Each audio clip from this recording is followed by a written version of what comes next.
Hello, hello, and welcome back to the Flip the Script with Vic podcast. It's your host, Victoria Nielsen.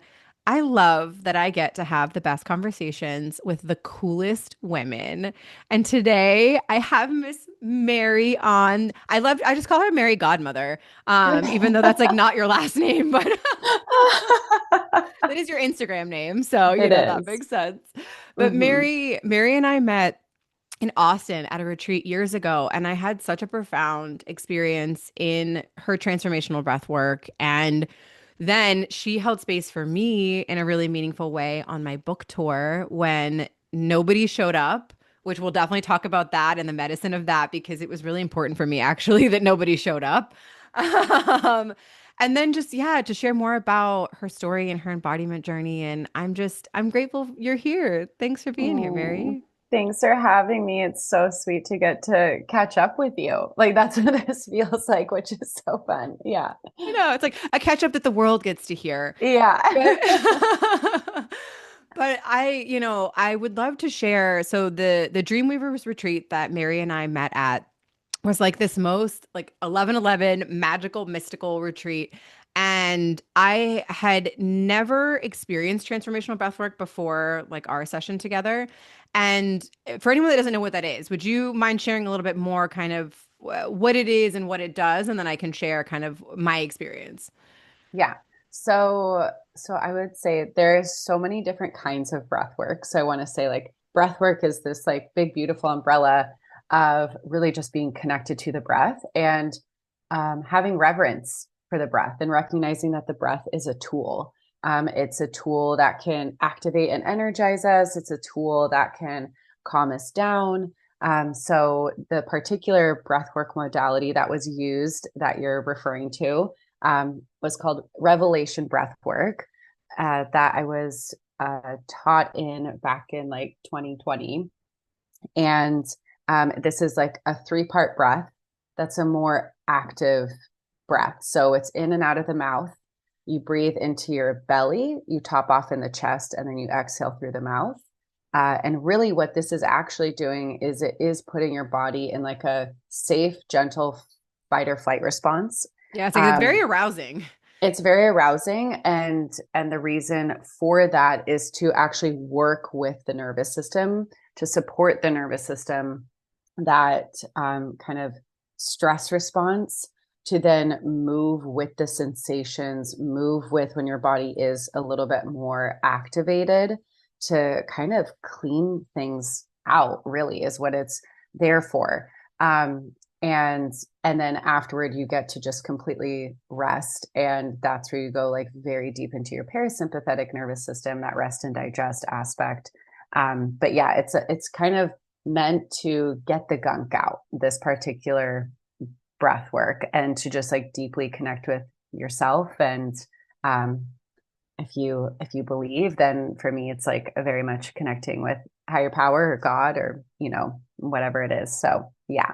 Yeah, and I remember like the disclaimer at the beginning is almost a little scary because it's like, you may hear others in the group like yelling or screaming or moving, but like let them have their process, like don't interrupt what's happening and let what they're doing be a part of your experience. And so I really was transported and had a vision. And actually, oh my God, I forgot until this exact moment, I took my shirt off.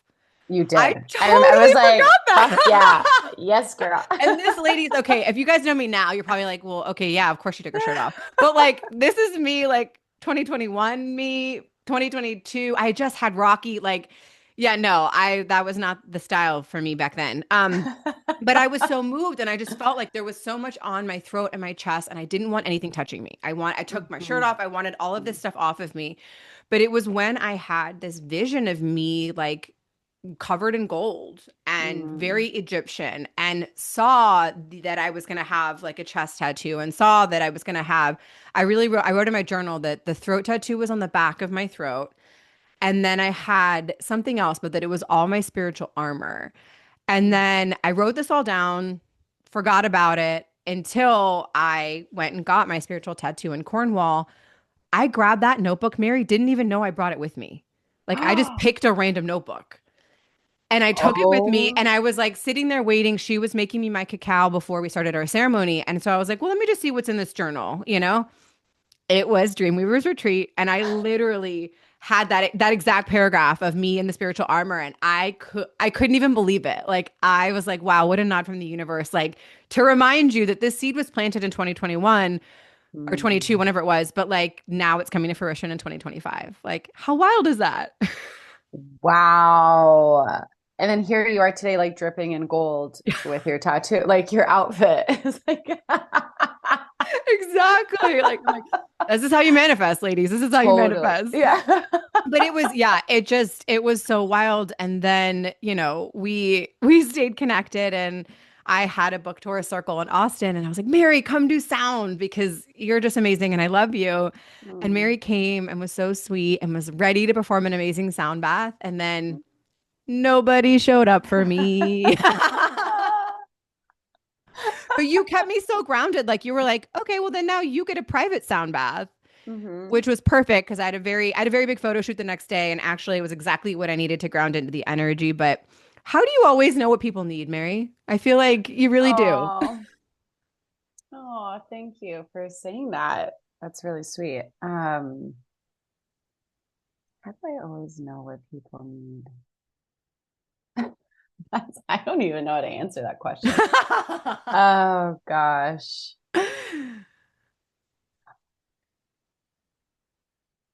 Yeah, I think it's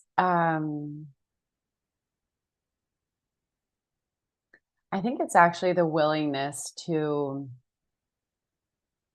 say what's true. Mhm.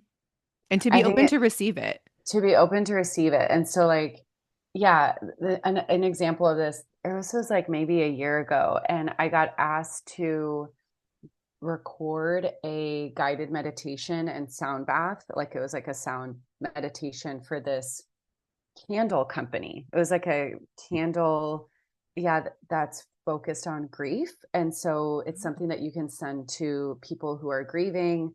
And yeah, it's really beautiful. Wow.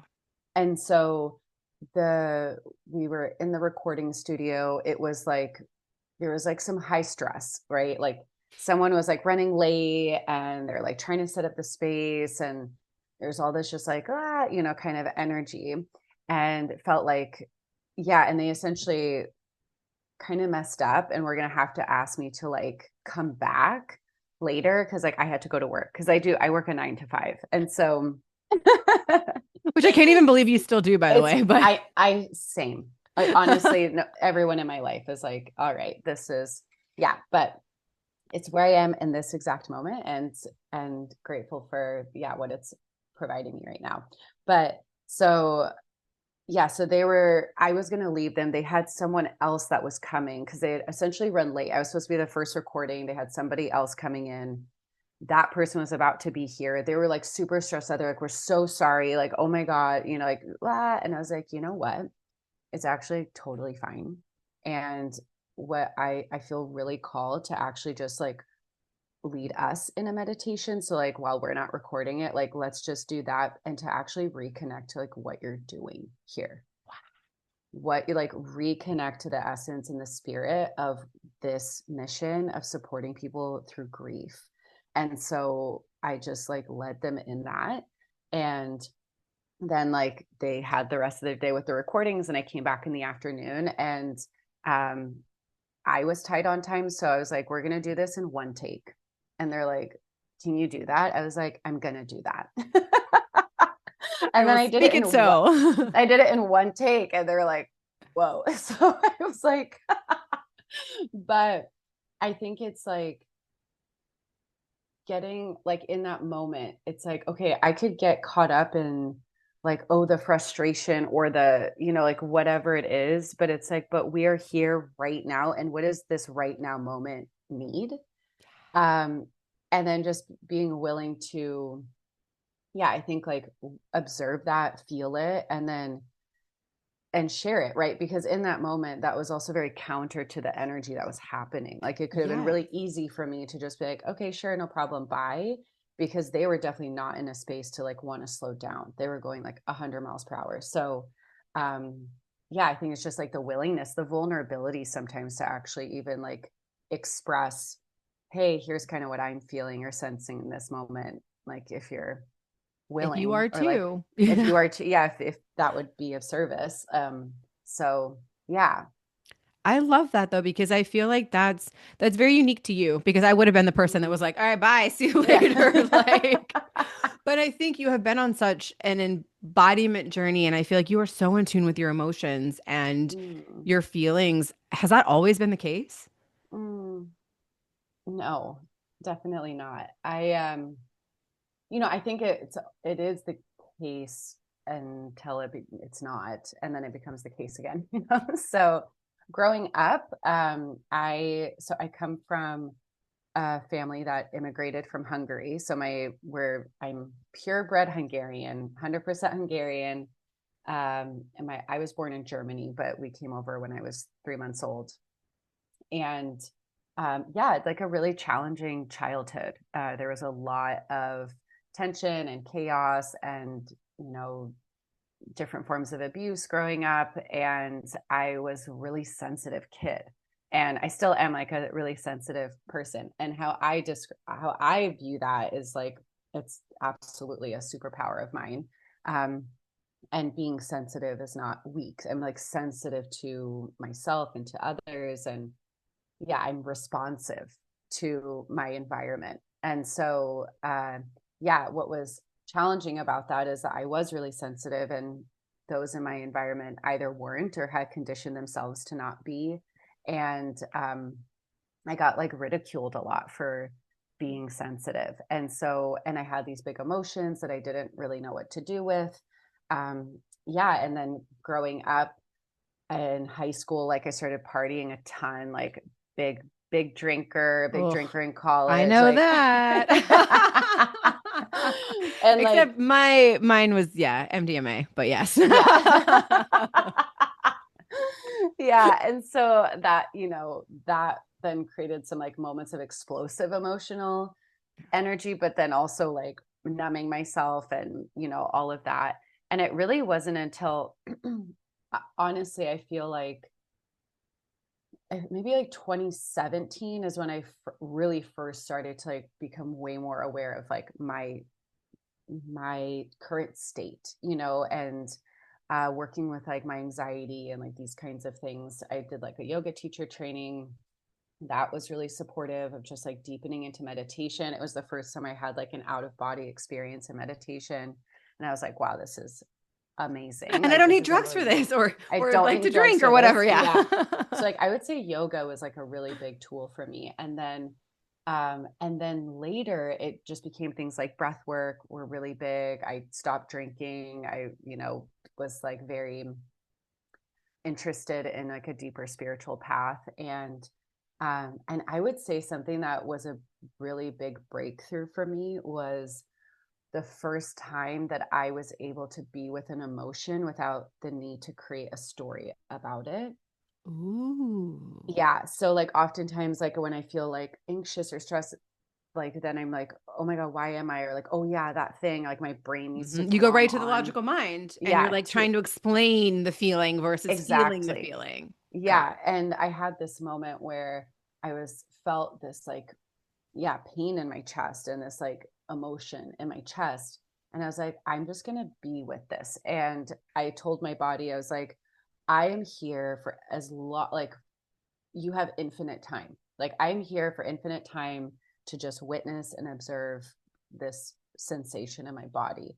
Um, because like emotion is energy in motion.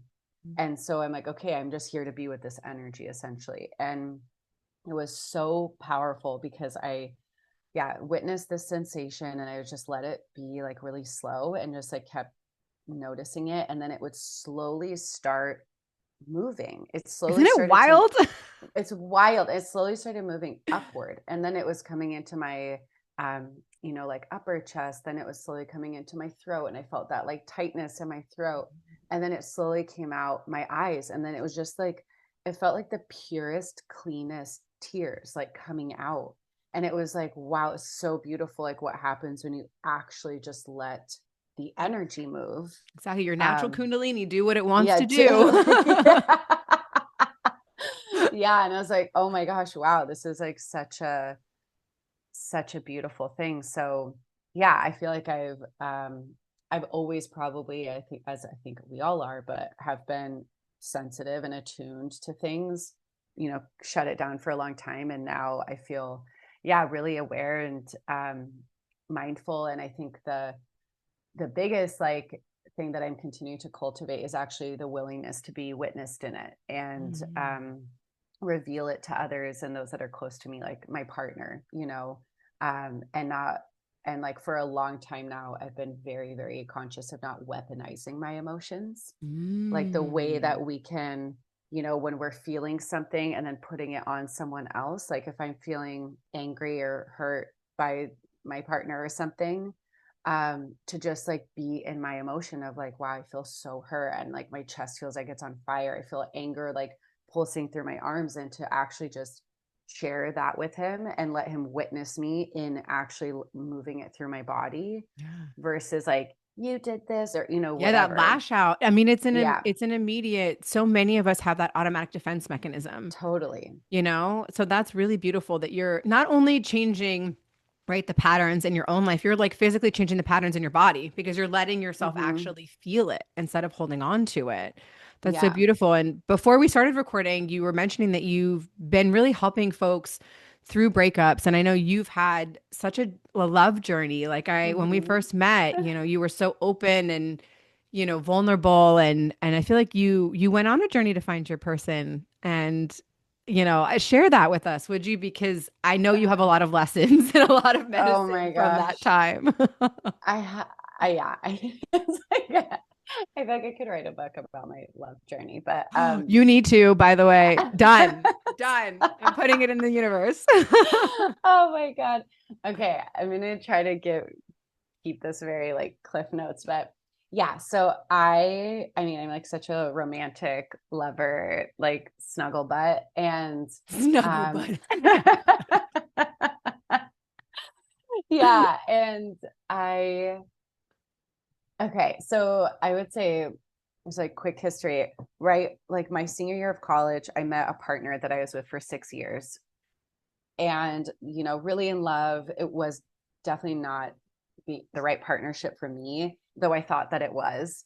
But Don't we all? I eventually ended that partnership because um, he essentially was like, I don't know if I ever want marriage or kids. And I was like, okay, well, that's like super important to me. And so, like, you know, God bless and we'll part ways. And he's like, no, no, we won't. Like, I want to be in this relationship. Like, you're the love of my life. Like, just just But our put those things values on. don't Yeah, I align. was like, that doesn't make sense. So anyway, it was a really painful, challenging breakup.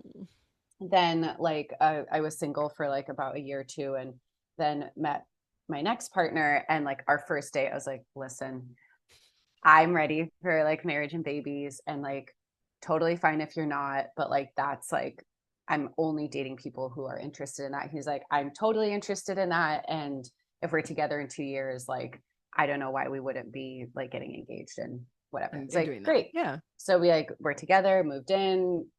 2 years into the relationship, he's like, I don't think I'm ready for marriage and kids in like 5 years. Blah blah blah. So then we break up, Oh my God. and What a then pattern. oh, totally.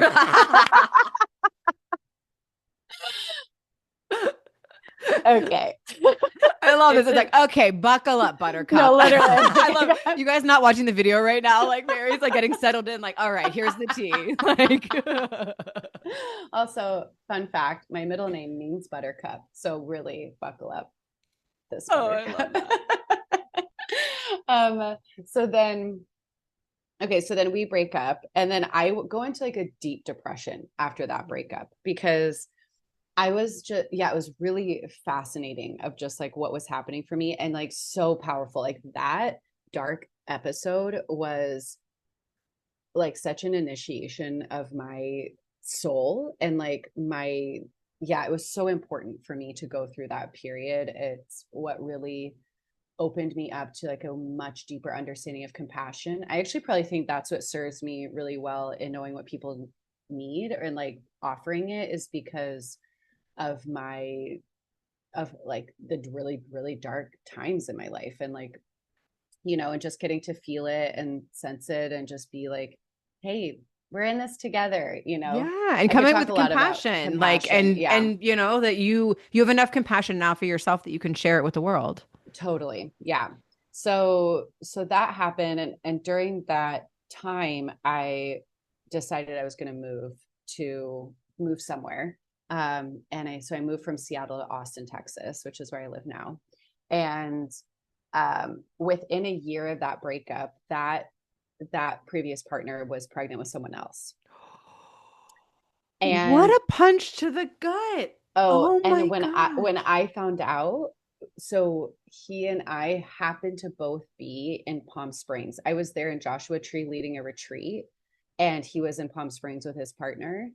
And I found out on that when we were both literally in that same place, which is There are no so coincidences. There are no. no coincidences. And then I get home from that trip. So it was like maybe like a day or two later after I um uh was there, and I got some test results back and learned that I had a fibroid in my uterus and low AMH levels, anti-Müllerian hormone, which is like one of the indicators of your egg count. And I found out that because I had been interviewing for some jobs, and I like had a job on the table and they like had to cut all their funding, and so like then I lost the job. I learned all of this within like 2 days of each other. I was like, Universe was like, okay, your dark night of a soul wasn't enough. Go yeah, deeper. no, we're back, bitch. I was like, knock knock. Surprise. And it was such service to me because and something really powerful, just like a quick side tangent, something very powerful for me. So I'm not religious, but I am deeply spiritual, and I also really honor and appreciate a lot of things from different religions, and how I refer to higher power as God. So that's like the word that I use. But so I just want to say that, but that can be universe, higher power, nature, ancestors, like whatever aligns for people. But so just as a call out for that, I'm going to use God. um this was such an important part of my journey with God, because it was the first time I let myself be really angry at God. Like it Mm. was like, and that actually felt really important for building trust with God. That, And that like, it's not going to go away in your anger, that yes, your rage is yes, not too much, that yeah, your anything is not too much, that you're still going to be held in this. totally. And I Wow. think for a long time, I felt fear of being like punished by God. And so I was coming into the Mm. relationship with God with so much fear. Yeah. Um, and and I noticed this actually when I was in prayer. I was like praying to God. I was like, okay, God, whatever it is that I need to do to be like right with you, please don't let it be please don't let it be in sacrifice to the things that I want most in my life. Like, what Yeah. if to be right by God, I'm supposed to live a life as a nun and like never be a mom? Or like, what if and I had this Yeah. thing and I was like, holy shit, like, what do I Where does that think come God from? is? Yeah. Like, And like, yeah. And what do I think God is? Like, what do I think that God is if it's like the only way to be okay, like in his quote unquote good standings is to be in like to give up the things I want the most. yeah, to not feel And like then, myself, to have to yeah, be a husk of who I want to be. totally. And it's like, yeah. And then like just yeah, I had this big cry when I realized that, like, oh my gosh, this is so sad that this has been like my imprint of God. Um, and also then like this recognition of like, where do I even think these desires come from? In my heart, like these are from God. Like desire broken down, desire means of the Father. Mm. And so it's like these are like directly from like my soul and my spirit, which is connected to the oneness, which is what I say is God. And so yeah, so being angry with God was like a really important part of my spiritual path. And I got to just be like, fuck you. Can I swear on here? Oh, Can I say absolutely. that? Okay, Yeah. great. And I was like, what the fuck do you want from me? And I went through this whole thing of like nothing matters. Like, it doesn't matter if you're a good person. It doesn't matter if you're a bad person. Like, good things happen to Like, bad fuck it people. all. Yeah, literally. I was like, I'm going to burn it down. And I was just like, screw you. And then I was like, okay. And like, let that settle. And what ended up being so epic about that period of time in my life is that I got to this place where nothing in my external world changed. I still wasn't partnered. I didn't have a job. I, still had low AMH levels and I still had a fibroid in my uterus, but I got to this place of insane gratitude and bliss. Like, I was like blissed out in love with myself, with God, with life, and in the deepest trust. Like, I just totally trusted and felt so much ease in my body. And I was like praying. I was like, thank you that nothing changed in my external world before I got to this place, because now I know I can always access this and it has nothing to do with what's happening outside of me. Yes. Can you, I mean, like louder for the people in the back, because I feel Yeah. like, no, we always, it's so easy to blame the things around us, to say it's our circumstances, it's other people. But I've had, I feel like this big journey the last 2 years to realize like I'm the problem, like Totally. it's you, and maybe problem's not the right word, but like you have the power to flip your perspective. Like you Yeah. have the power within you. And exactly that, if you're not embodying it within yourself, it's going to be harder to actually maintain and attain those desires, because they have been planted in your heart for a reason. And I feel like our relationship to desire is so warped in today's society, and that's like a whole nother conversation. Oh But yeah. Wow. like Totally. I've had to do a lot of unpacking of Mm, the desires that I feel like, growing up, like seeing my dad have to leave to follow his dreams, right? Like it was like, oh, then I mm, thought, oh, you have to sacrifice your family to go after what you want. But mm. that's like a whole aside. For that time, like how did you surrender? Was it the breath work? Was it getting more in touch with your body and your femininity and like your true essence as a woman? It was all of those things, like literally all of those things. Um, yeah, I mean, the most profound work that I did in that period of time was healing my relationship to the masculine. So like I said, grew up, in a challenging, but, you know, powerful family. I have a lot of like reverence for my family, and just like the journey that my family has gone through. But yeah, grew up with a very volatile father, who I have a lot of compassion and love for, but he was, abusive and really, really scary. And so my and also a lot of times this is just like your depending on how you grew up or like but many believe that your relationship to your father, like that's your first imprint of the masculine. Oh, It absolutely. I is mean, also then the first imprint of your understanding of God. And so a ooh. lot of times like your work around like unwinding anything with the masculine can be directly felt in like your relationship to God. And Okay, so I'm it I'm so makes glad you said this, because I feel like I have a light bulb moment. I literally the other day was writing down how Yeshua wanted to work with me to help heal the uh-huh. masculine. Yeah. Like it was like, no, Ah. it was that, because again, I feel like we've been a lot on. I'm a little delayed. You've been through the journey, but like, but that the relationship between the feminine and the masculine has been a big learning for me, because Mm-hmm. I grew up with a lot of unhealed masculine, and I, yes, I Mm-hmm. did have some beautiful healed masculine examples, but the unhealed was what imprinted on me. Yes. And then I love my husband, and he is healed masculine in a lot of ways, but then I can also see his wounded little boy in a lot of ways. And that's medicine Totally. and things that we are healing together and what we're meant to like work through, of course.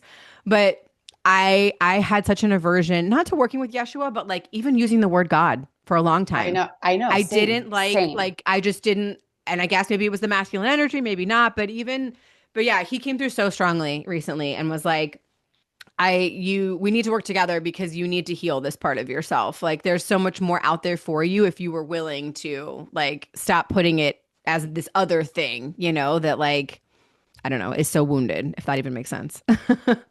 Oh my God. I feel like I want to cry. This is so special because Yeshua came to me very strongly in that time, and specifically with my dad. And so, okay, so in this time, I had been seeking for a long time, because back in 2020, my therapist one time asked me, she was like, I want you to close your eyes. And when I say the next thing, I just want you to notice the first thing that comes up. I was like, okay. And she was like, what is the first thing you think about when I say men? And the first thing that came up for me was disappointment. And so in 2020, I identified like, oh, there's something off here that I really need to work on. But it wasn't until 2022, I think it was, or 2021, that I found like the teacher that was like the woman that I needed, Jillian Pothier. I cannot recommend her enough. She's so epic. But in that time, I signed up for like a course with her and was kind of learning about these dynamics. And during one of the days, I just was like on my own doing meditation. I was playing a sound bowl and I started to sing. And I was singing, and as I was singing, it was Yeshua, Jesus, for those that, don't know. It came through so strongly for me, and asked me or told me to ask my father what the meaning of my name is.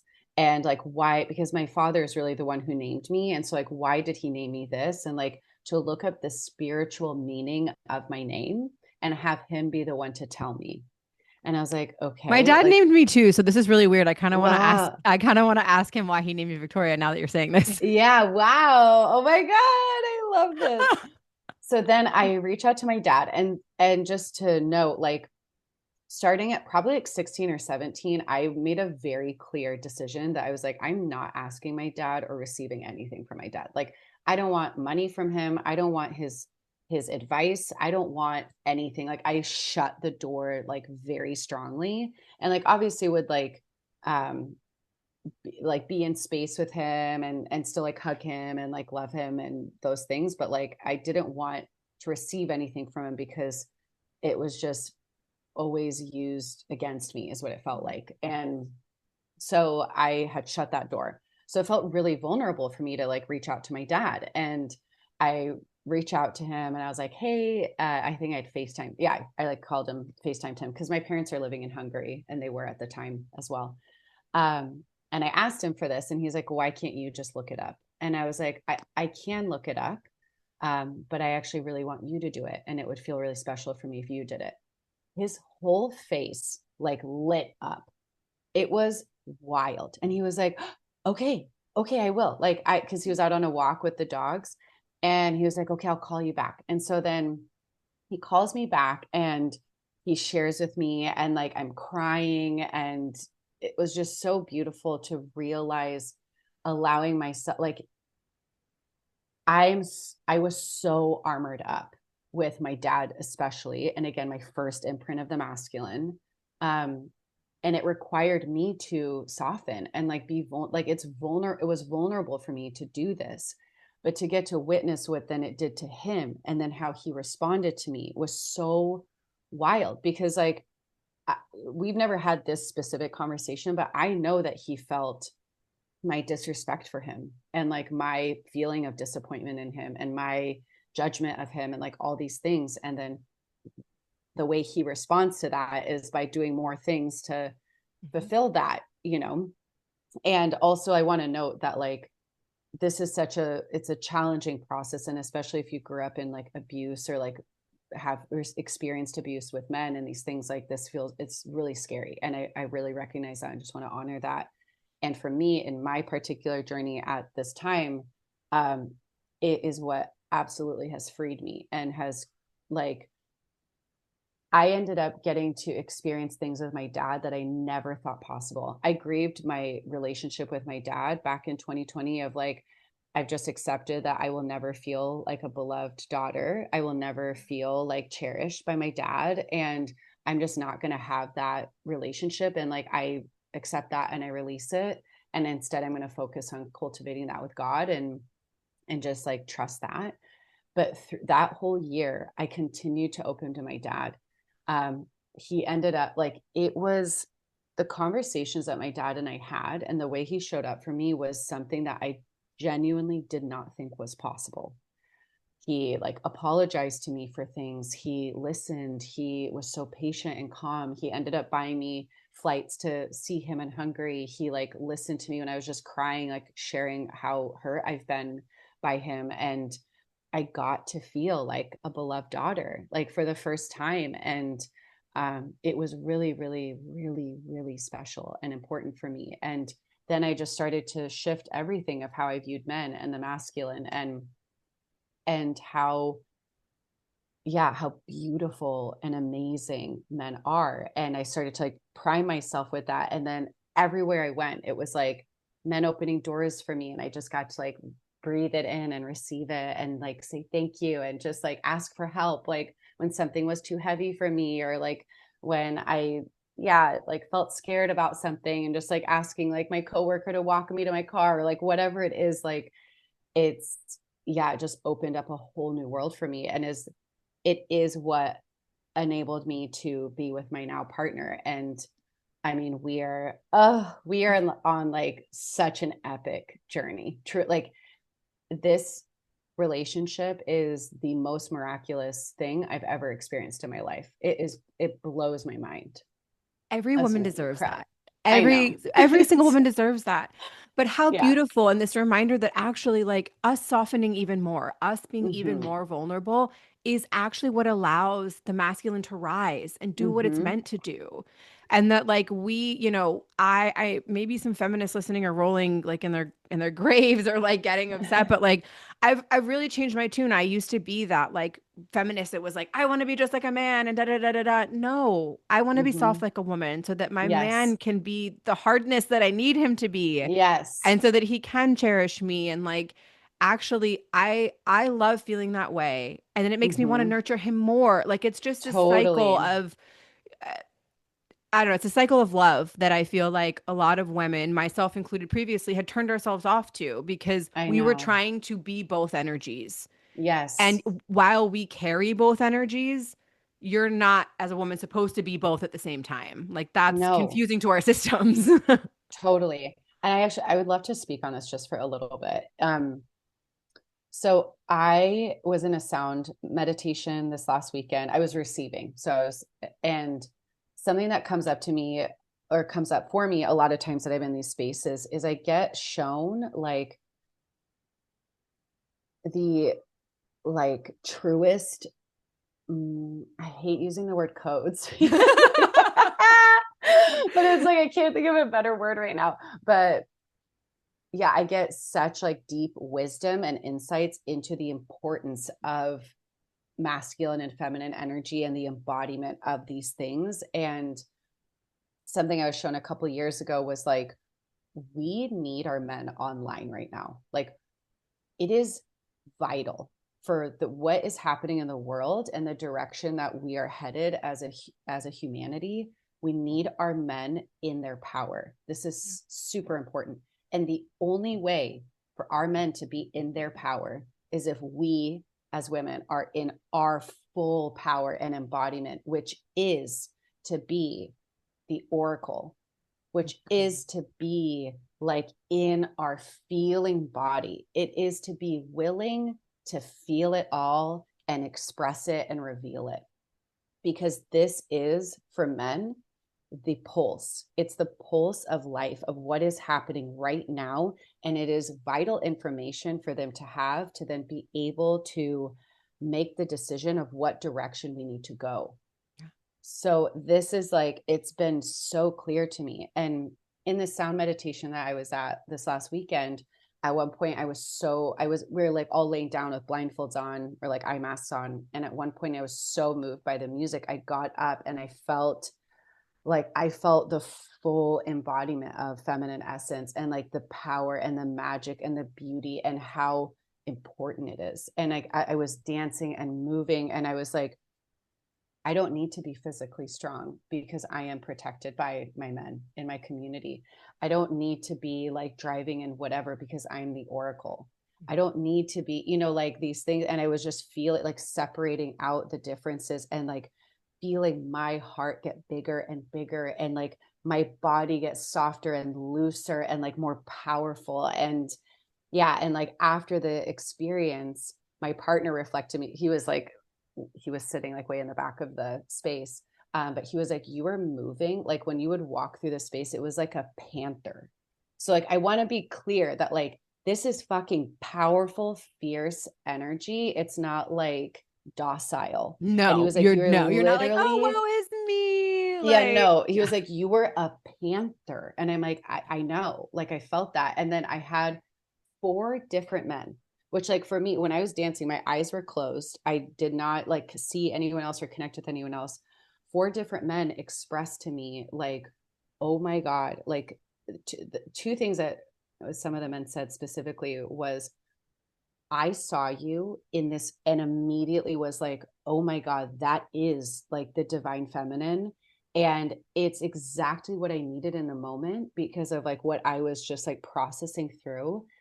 And it inspired in me. He was like, I felt my masculine rise and my desire to protect you and all women, and my desire to provide for women and like a partner, and like calling in my partner, and like, thank you so much, like just the way you were moving and holding yourself. And another man was like, I looked over and I was like kind of in a challenging like thought process, and I saw you, and I was like, that is the most beautiful thing. And it like, it soothed me. And then I felt my masculine rise. And like, and I had two other, like four men in total share this reflection with me.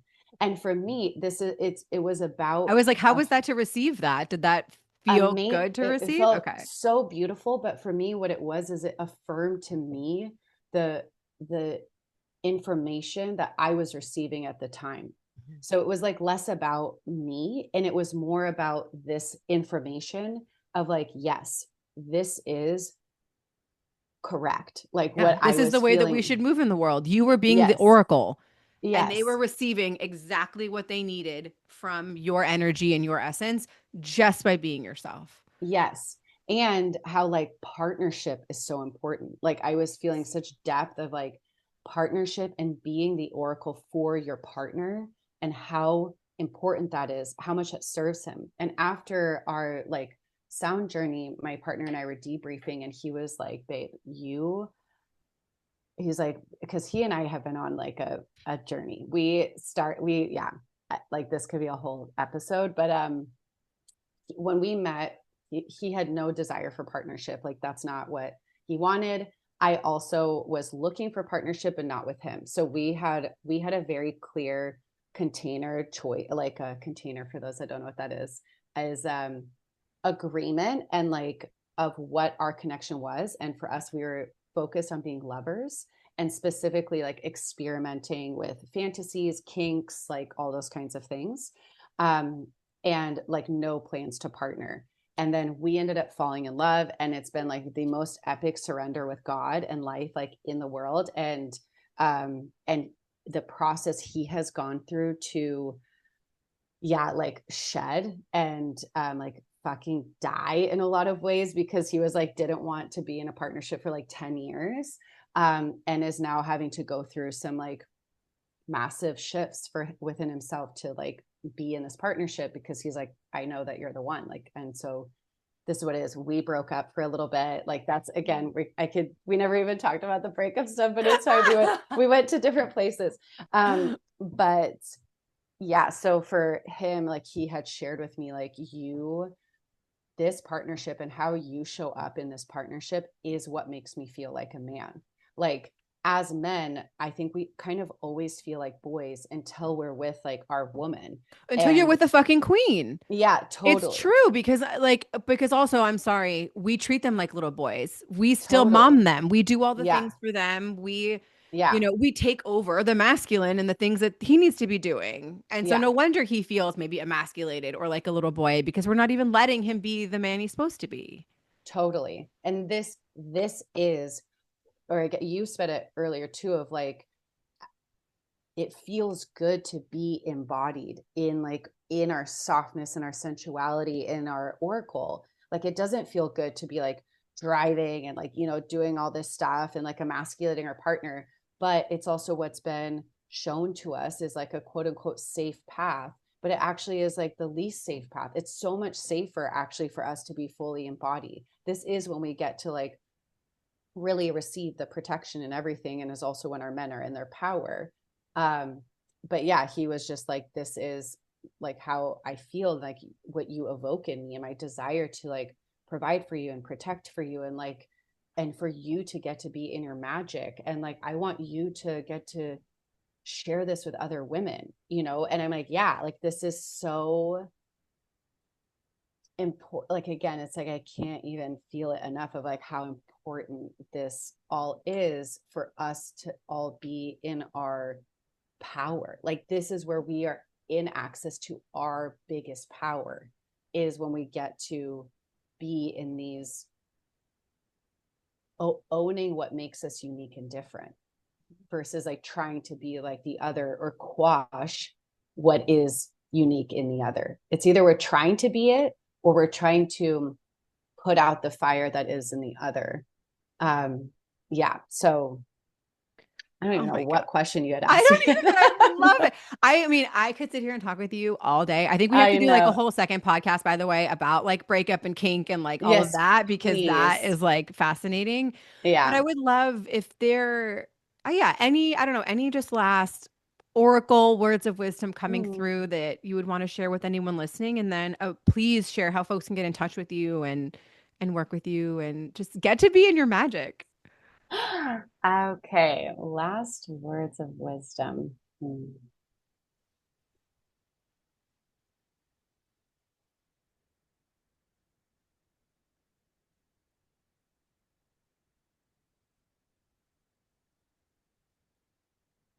having a really funny one coming up. Say it, say it, say it. That's like such a topic change. Um, yeah, is like the importance of connecting with nature. So just like, yeah, encouraging everyone and reminding myself how important it is to connect with nature, and to know that I recently was like connecting with nature, and I was like, how do you love us so much? Like, I don't understand, like, how do you love us the way that you do, you know, with like everything that we're doing? And it was like the information I got back was like, what are you talking about? Like, we are love. It's not that we're like choosing to love or not. Like, this is just what we are. It's like our state. And remember that you also are that. And so just to get out of that. And then it was like, and also like, we're always singing to you, so we also like when you sing to us. So if today you need to know what to do, just go sing to a tree, and you'll probably feel a lot better. Oh my God, I love that. I'm gonna go sing to a tree after this. Totally, me too. And then yeah, how people can connect with me. Mari Godmother on Instagram, and it's Mary with an I. Mari Godmother on Instagram, Mari Godmother at gmail.com. I also have marygodmother.com. Right now, yeah, I am doing sound. I'm always available to facilitate a sound journey here in Austin, Texas. Or if someone wants to fly me somewhere, I'm happy to be flown somewhere.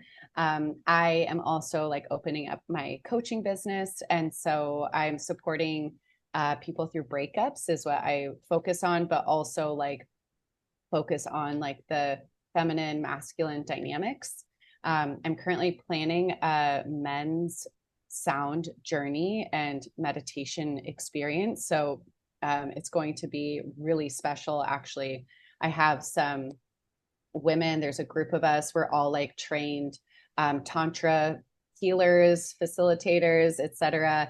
And it's going to be a space of just receiving like love from the feminine, where we're going to be singing to the men, playing music, leading them through breath work, and a place for men to just get to be honored and loved and get to release and be held. So that's really beautiful. And then also here in Austin, I'm partnering with my friend Michael, and we're going to be doing this monthly salon series where essentially you come and we have like a topic for a conversation. We'll have some sort of like sharing from rotating person. So it'll be like a poem or a story or a dance or something to open up the space. And then we will be sharing and like kind of talking about a sticky topic and just getting to connect and hear other opinions and thoughts. So that will be a monthly event here in Austin. Yeah, so lots of ways to connect with me and work with me. Yeah, and feel free to slide into my DMs. Love chatting with people.